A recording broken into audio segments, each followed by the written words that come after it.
Halo semuanya, kembali lagi di channel Raja Galbay. Nah, di video kali ini saya ingin menginfokan berita resmi terbaru yang saya kutip dari CNBC News dengan judul "Warga RI Makin Ogah Bayar Pinjol". Nah, pertanyaannya, kenapa sekarang banyak orang Indonesia yang sudah tidak mau bayar pinjol atau mau pakai pinjol lagi? Gitu ya. Apakah karena pinjolnya itu sendiri yang menerapkan bunga yang tinggi, denda yang tidak masuk akal?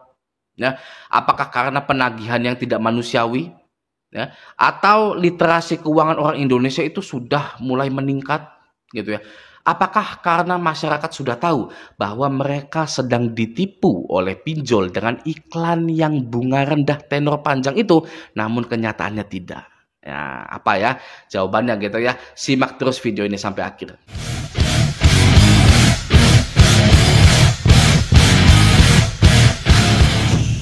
Nah, sebelum kita membahas lebih lanjut tentang analisa mengapa warga RI makin ogah bayar pinjol, mari kita baca dulu berita dari CNBC tersebut. Warga RI makin ogah bayar pinjol. Ini data terbaru 2023. Otoritas Jasa Keuangan atau OJK membidik 25 perusahaan pinjaman online atau pinjol untuk diberikan sanksi. Wah, ya, bukan diberikan hadiah atau kado gitu ya, tapi OJK ini memberikan sanksi kepada 25 perusahaan pinjol.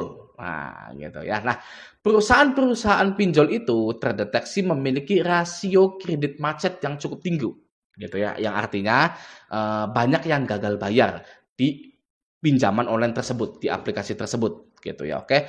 OJK mencatat 25 perusahaan pinjol itu memiliki tingkat wan prestasi atau TWP yang mencapai lebih dari 5%. Oke, lanjut. Juru bicara OJK, Sarjito, mengungkapkan OJK menindak mereka agar menurunkan tingkat TWP. Lembaga itu akan segera mengirimkan surat pada 25 perusahaan tersebut.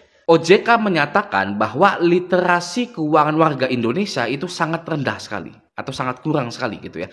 Maka dari itu banyak warga Indonesia yang terjerat pinjol. Oke. Namun seiring berjalannya waktu, warga Indonesia sudah mulai mempelajari literasi keuangan secara otodidak gitu ya, mulai dari sosmed-sosmed gitu ya yang kena jebakan pay letter dan lain-lain gitu ya.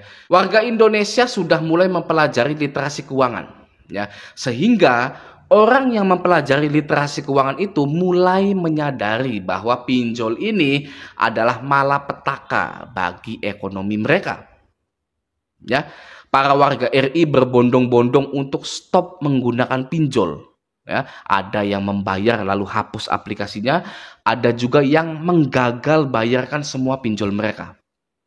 Oke, kalau kita ingin tahu lebih banyakkan mana orang yang galbay apa orang yang bayar, tentu jelas data menunjukkan 25 pinjol diambang kebangkrutan, yang artinya banyak warga RI yang menggagal bayarkan pinjol-pinjol mereka. Jadi, jika literasi keuangan warga Indonesia semakin meningkat, ya, maka era perpinjolan ini bisa jadi artefak atau menjadi mata kuliah sejarah ekonomi di kampus-kampus Indonesia karena sudah punah, gitu ya.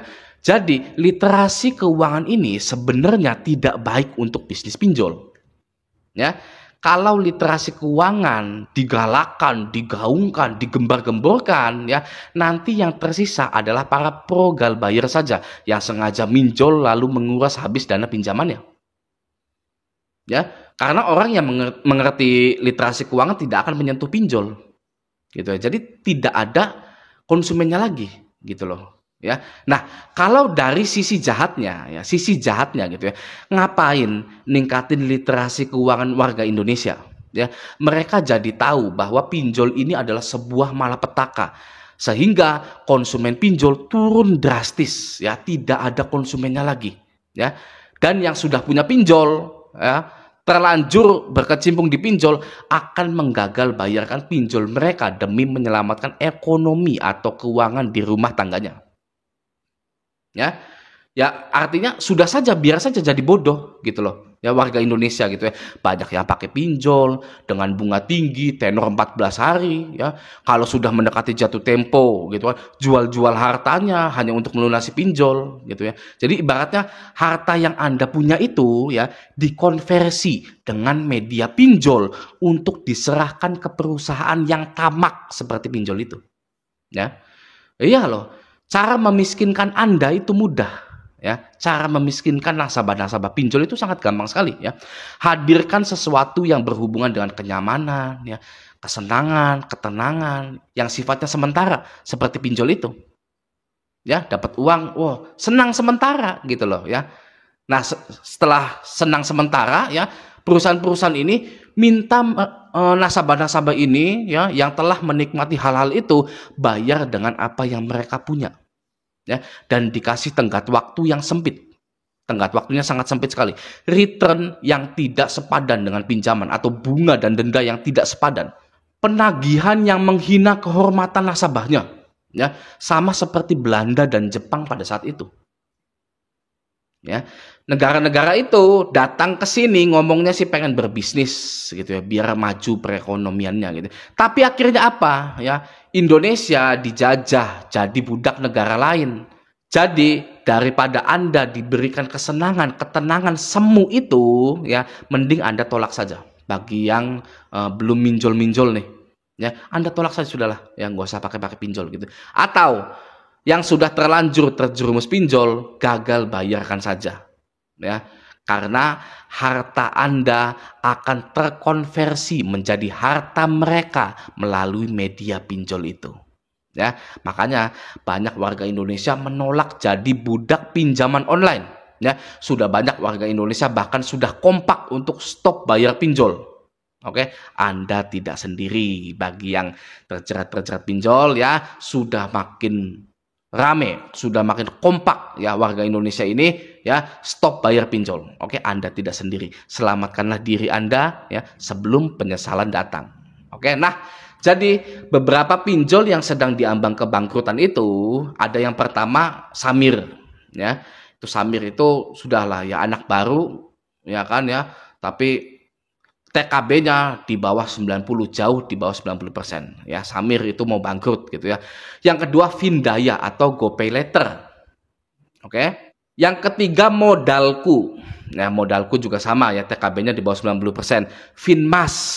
Ya, Finmas juga sama, TKB-nya di bawah 90%. Dan Modal Nasional atau Monas. Monas ini masih 90% gitu, tapi ya sudah tidak baik 90% juga gitu. Yang lainnya, TKB yang lainnya sebenarnya gini. Ya sebenarnya gini ya.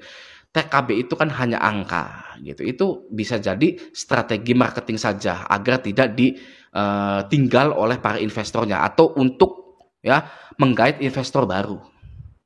Gitu loh. Ya, jadi jangan silau lah. Ini TKB-nya 100%, ini TKB-nya ya. Padahal ya di dalam perusahaannya itu ya sedang ada ombak yang besar gitu ya, ombak kebangkrutan gitu. Jadi ya kita tidak perlu silau karena TKB 100%, 90%. Buat para investor juga ya jangan percaya ya, pinjol itu produknya itu sudah tidak bisa diterima oleh masyarakat ya. Buat para investor ini ya tidak usah invest lagi ke pinjol, invest saja yang ke yang lainnya gitu ya. Anda coba lihat ya produknya, ya penagihannya, gimana bisa mau dapat untung seperti itu. Gitu. Mending investasi di yang lain aja gitu, nggak usah dipinjol gitu. Karena ya ini berita terbarunya 25 pinjol ini diambang kebangkrutan gitu. Oke. Nah, kita tunggu saja pinjol-pinjol apa saja ya yang akan bermunculan lagi yang sedang dalam ambang kebangkrutan gitu. Oke. Semoga video ini bermanfaat, sampai jumpa di video selanjutnya.